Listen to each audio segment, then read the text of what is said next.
اور میں نے اپنی تند مزاجی پر کافی قابو کر لیا۔ ان کی حلیمی صرف اپنی خوبیوں تک ہی محدود نہیں تھی، بلکہ اپنے سے چھوٹوں کو عزت دینا بھی ان کی عادت میں شامل تھا۔ ان کے برتاؤ اور سلوک میں یہ بات نظر آ جاتی تھی کہ کوئی شخص بھی خامیوں سے خالی نہیں ہے، یہاں تک کہ افسر بھی، لیڈر بھی، رہنما بھی۔ وہ بہت بڑے دانشور تھے۔ ایک کمزور سے شریر کے اندر ان میں بچوں کی سی معصومیت تھی۔ مجھے وہ ہمیشہ سائنسدانوں میں سنت نظر آتے تھے۔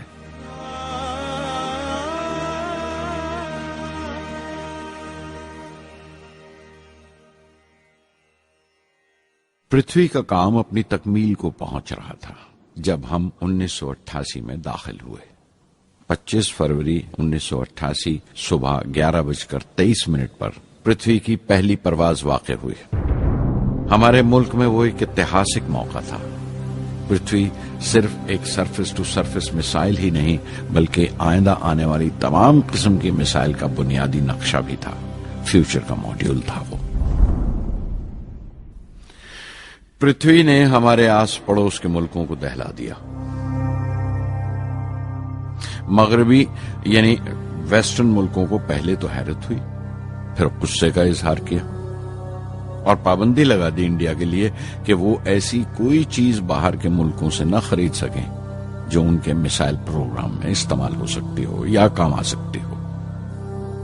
میسائل کی ایجاد میں ہندوستان کی خود مختاری نے دنیا کے تمام ترقی یافتہ ملکوں کو پریشان کر دیا۔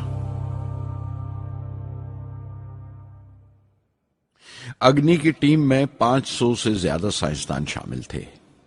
اگنی کی پرواز 20 اپریل 1999 طے پائی تھی۔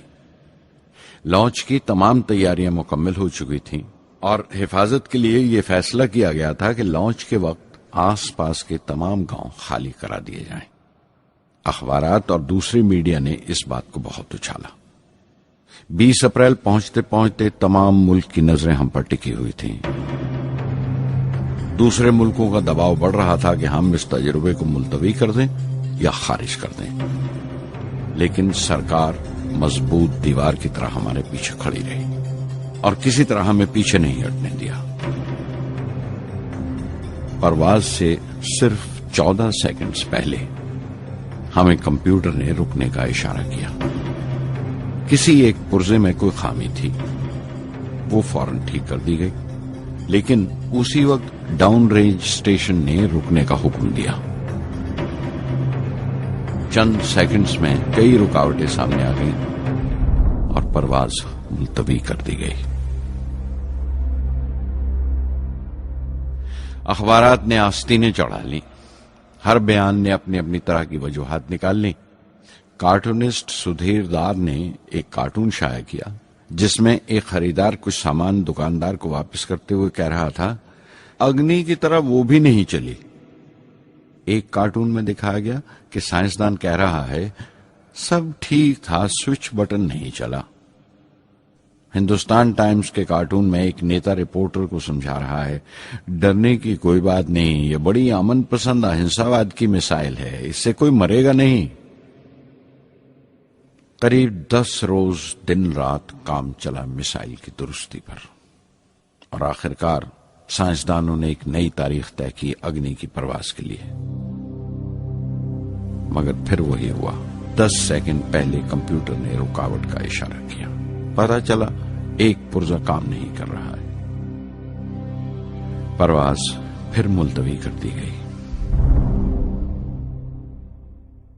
ایسی بات کسی بھی سائنسی تجربے میں ہو جانا عام بات ہے، غیر ملکوں میں بھی بہت بار ہوتا ہے، لیکن امید سے بھری ہوئی قوم ہماری مشکلیں سمجھنے کو تیار نہیں تھی۔ ہندو اخبار میں کیشو کا ایک کارٹون چھپا جس میں ایک دیہاتی کچھ نوٹ گنتے ہوئے کہہ رہا تھا، میسائل کے وقت گاؤں سے ہٹ جانے کا معاوضہ ملا ہے، 2-4 بار اور یہ تجربہ ملتوی ہوا تو میں پکا گھر بنوا لوں گا۔ امول بٹر والوں نے اپنے ہورڈنگ پر لکھا، اگنی کو ایندھن کے لیے ہمارے بٹر کی ضرورت ہے۔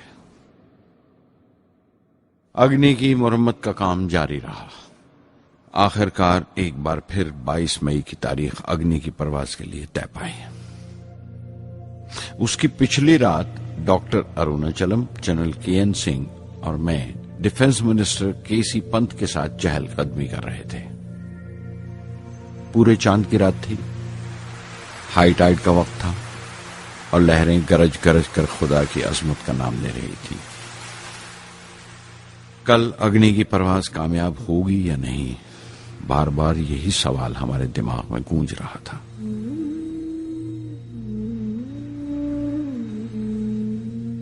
ڈیفنس منسٹر نے ایک لمبی خاموشی کو توڑتے ہوئے پوچھا، کلام، کل اگنی کی کامیابی منانے کے لیے کیا چاہتے ہو تم؟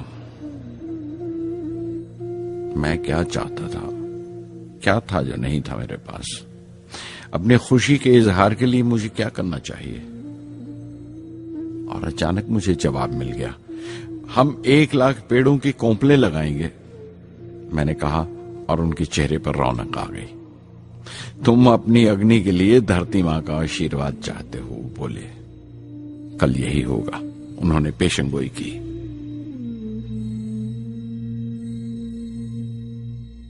اگلے دن صبح 7:10 پر اگنی لانچ ہوئی۔ قدم قدم صحیح نکلا۔ میزائل نے جیسے ٹیکسٹ بک یاد کر لی ہو، جیسے سبق یاد کر لیا تھا۔ ہر سوال کا صحیح جواب مل رہا تھا۔ لگتا تھا ایک لمبے خوفناک خواب کے بعد ایک خوبصورت صبح نے آنکھ کھلی ہے۔ 5 سال کی مشقت کے بعد ہم اس لانچ پیڈ پر پہنچے تھے۔ اس کے پیچھے 5 لمبے سالوں کی ناکامیابی، کوششیں اور امتحان کھڑے تھے۔ اس کوشش کو روک دینے کے لیے ہندوستان نے ہر طرح کے دباؤ برداشت کیے تھے، لیکن ہم نے کر دکھایا جو کرنا تھا۔ میری زندگی کا سب سے قیمتی لمحہ تھا وہ مٹھی بھر سیکنڈز، 600 سیکنڈ کی وہ پرواز جس نے ہماری برسوں کی تھکان دور کر دی، برسوں کی محنت کو کامیابی کا تلک لگایا۔ اس رات میں نے اپنی ڈائری میں لکھا، اگنی کو اس نظر سے مت دیکھو، یہ صرف اوپر اٹھنے کا سادھن نہیں ہے، نہ شکتی کی نمائش ہے۔ اگنی ایک لو ہے جو ہر ہندوستانی کے دل میں جل رہی ہے۔ اسے مثال مت سمجھو، یہ قوم کے ماتھے پر چمکتا ہوا آگ کا سنہری تلک ہے۔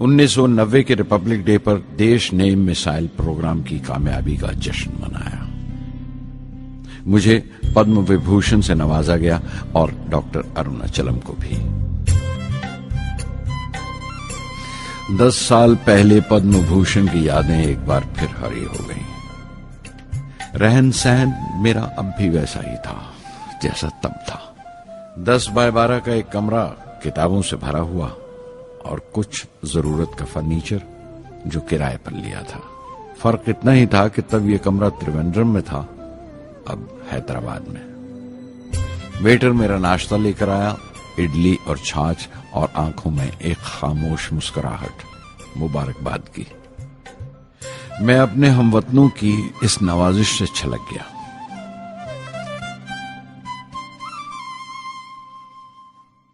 میں جانتا ہوں کہ بہت سے سائنسدان اور انجینئر موقع ملتے ہی وطن چھوڑ جاتے ہیں، دوسرے ملکوں میں چلے جاتے ہیں زیادہ روپیہ کمانے کے لیے، زیادہ آمدنی کے لیے، لیکن یہ آدر، محبت اور عزت کیا کما سکتے ہیں جو انہیں اپنے وطن سے ملتی ہے۔ 15 اکتوبر 1991 میں 60 سال کا ہو گیا۔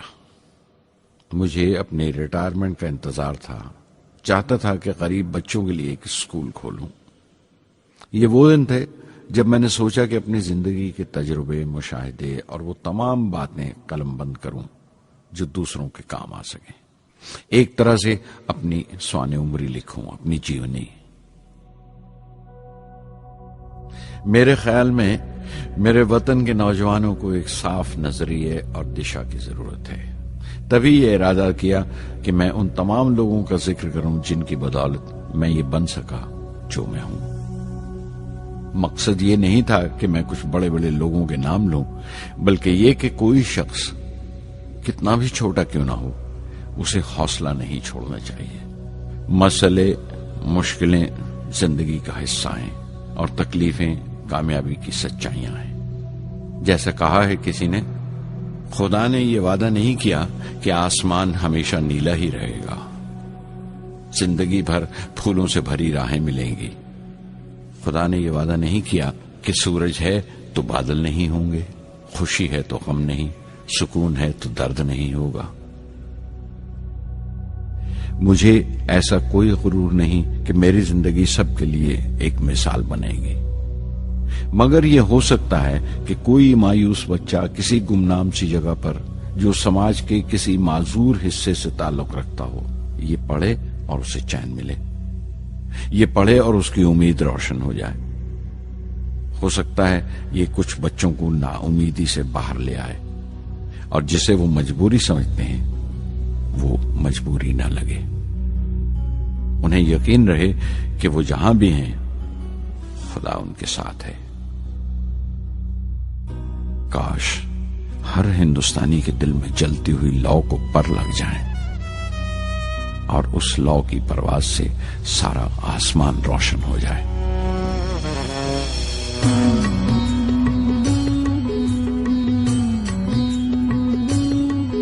یہ زمین میری، میرا آسماں، بڑا خوبصورت ہے جہاں۔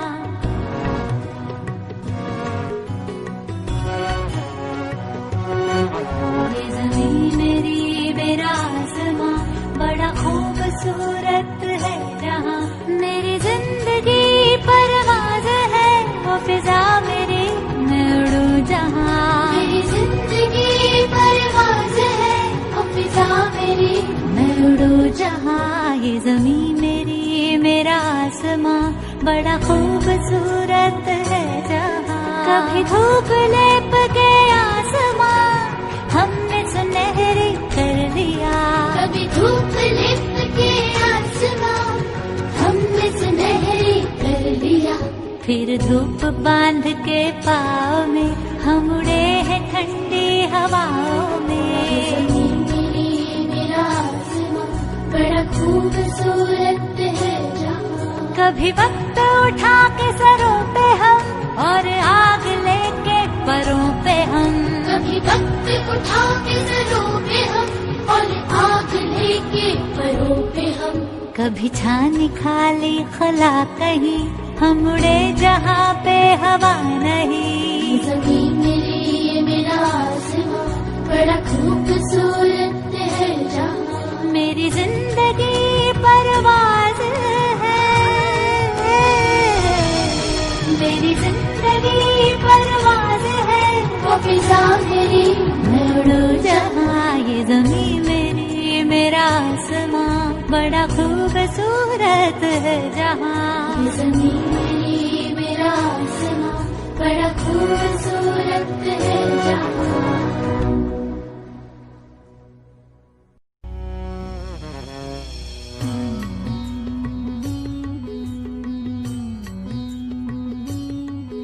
یہ زمین میری، میرا آسماں، بڑا خوبصورت ہے جہاں۔